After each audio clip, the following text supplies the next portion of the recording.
Ang totoo, sino man ang magdala. Kung totoo, totoo yon. Bakit pagdating sa relihiyon, ang daing diferensya?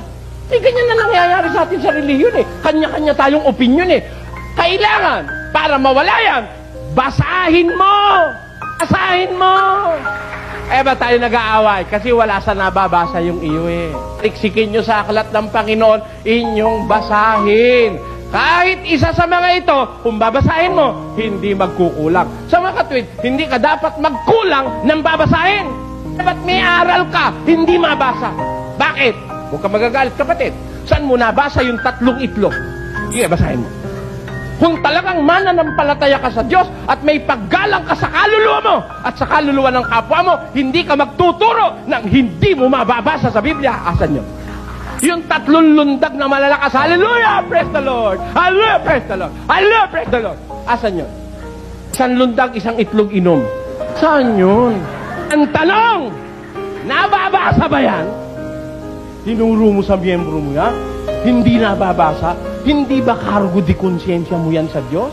Sabi ng Diyos, kung magtuturo ka at maghahanap ka ng totoo, saliksikin mo sa aklat ng Panginoon, basahin mo. Kahit isa sa mga ito, hindi magkukulang. Walang kulang kung magbabasa ka. Pero, pag yung sinasabi mo, hindi na mabasa, hindi na yan kulang. Dagdag mo na yan dahil hindi na mabasa. Amen? Madali mo namang mahalata tayo ng loloko.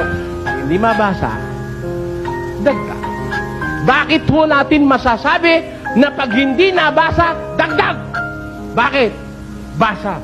Kanyo? Ako puro basa Ang mga bagay ng ito, mga kapatid, ay inianyo ko sa halimbawa sa aking sarili at kay Apolos dahil sa inyo. Upang sa amin ay matuto kayo na huwag magsigigit sa mga bagay na nangasusulat. Ano matututunan natin?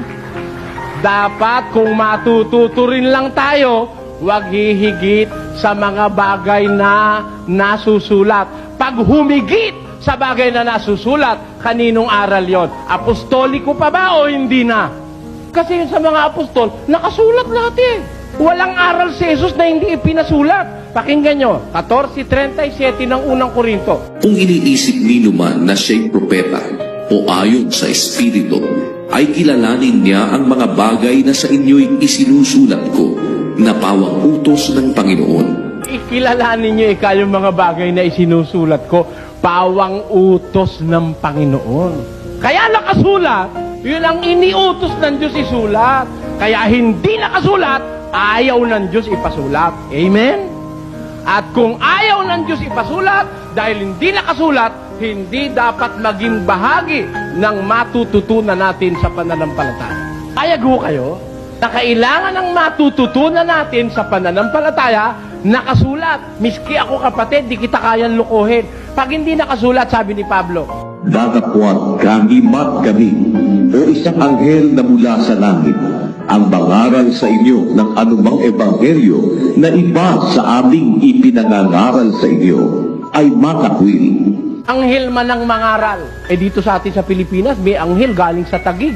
Pero kahit anghel galing pa sa langit, mangangaral ng anumang ebanghelyo na iba sa aming ipinangaral, yung isinulat nila, ay matakwil. Sa English, matindi.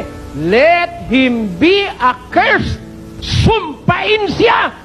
Kayo yata, hindi nyo sinusumpa yung mga nangangaral ng wala sa nakasulat Pinapapasok nyo pa sa bahay nyo, binibigyan nyo pa ng pera Sumpain nyo. Utos yun Yun ang sabi ng Diyos Sino kung gusto mong paniwalaan? Yung pastor o yung Diyos? Ako pala maniwala sa Diyos Sinabi na ng Diyos, sumpain mo Ayaw mo? Hindi ka makadiyos. Makapastor ka. Kung makadiyos ka, susunod ka, na pag nangaral sa'yo, hindi kayang patunayang nasa Biblia, inimbento lang niya, sumpain siya. Sabi ng Diyos. Kaya maraming